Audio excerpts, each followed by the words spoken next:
Estudo sobre o Evangelho de Marcos, parte 73, dia 13 de julho de 2023.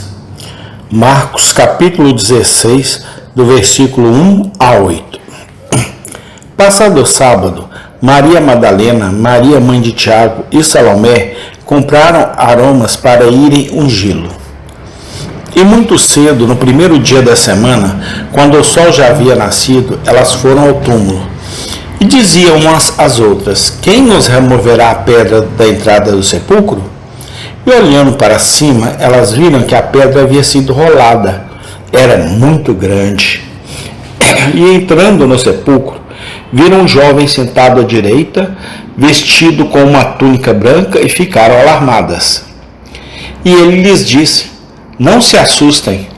Vocês procuram Jesus de Nazaré, que foi crucificado.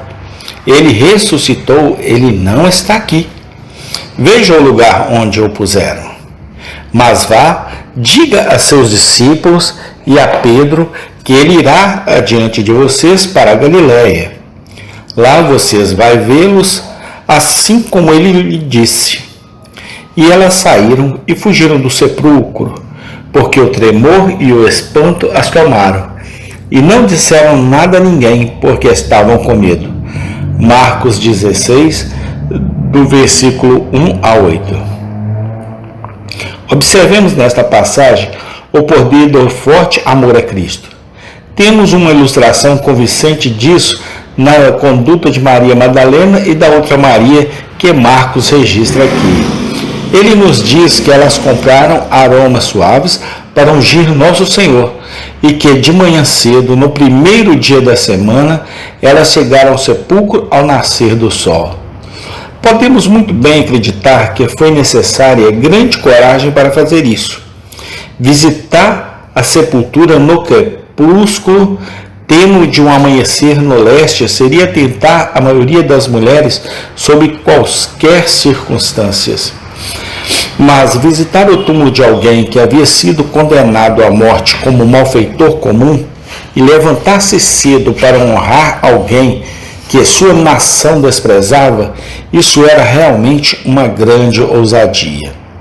No entanto, esses são os tipos de atos que mostram a diferença entre uma fé fraca e uma fé forte, entre um sentimento fraco e um sentimento forte em relação a Cristo.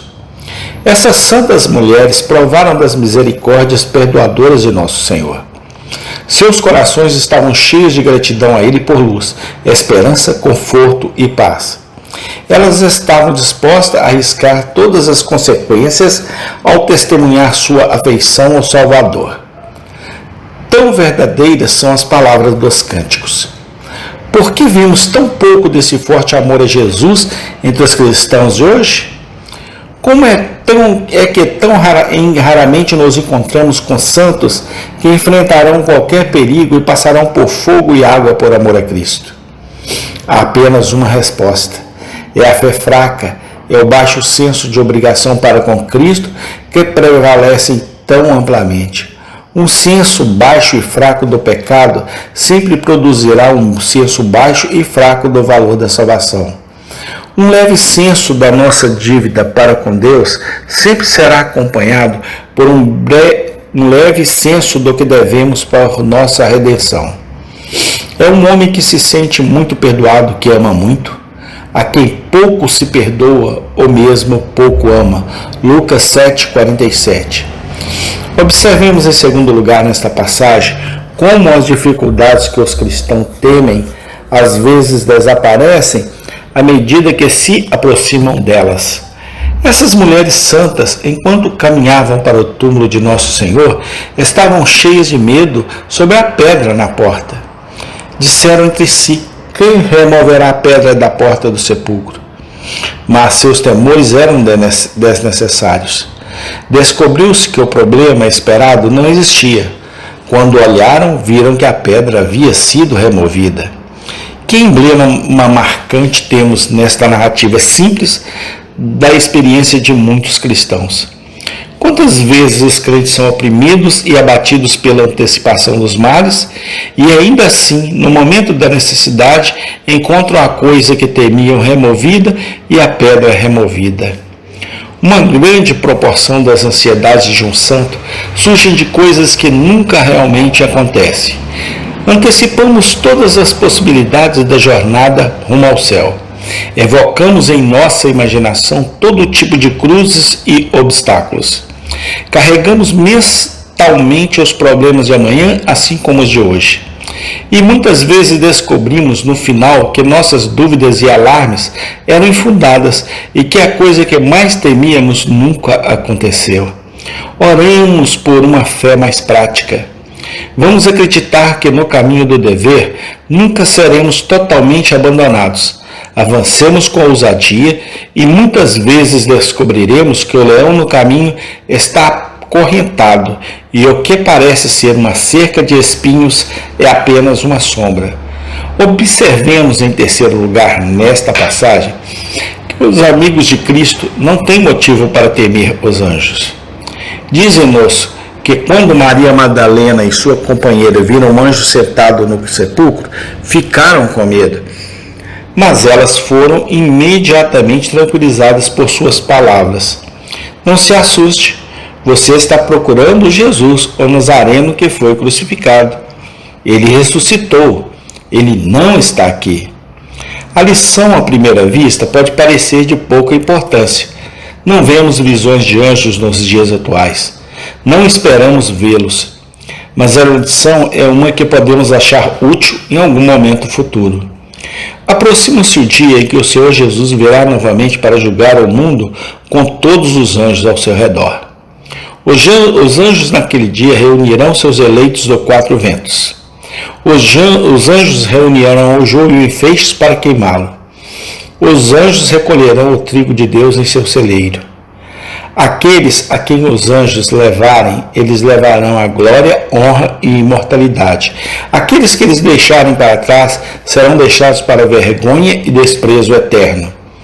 Esforcemo-nos para viver, para que, quando morrermos, sejamos levados pelos anjos ao seio de Abraão.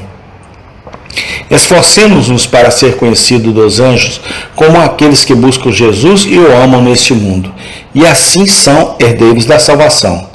Sejamos diligentes para assegurar nosso arrependimento e assim causar alegria na presença dos anjos de Deus.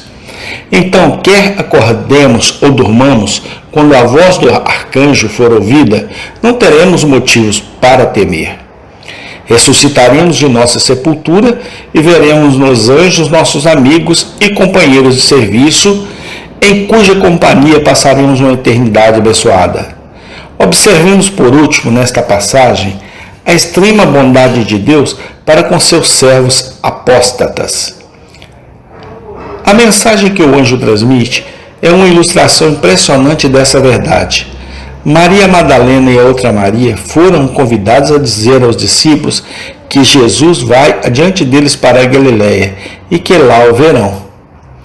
Mas a mensagem não é dirigida geralmente aos 11 apóstolos. Isso por si só, após a deserção tardia de seu mestre, teria sido uma ação muito graciosa. No entanto, Pedro, que havia negado seu Senhor 3 vezes, é especialmente mencionado pelo nome. Pedro, que pecou particularmente, é destacado e notado particularmente. Não deveria haver exceções no ato da graça. Todos deveriam ser perdoados. Todos deveriam ser restaurados ao favor, e Pedro, assim como o resto. Podemos muito bem dizer, quando lemos palavras como esta não é a maneira do homem.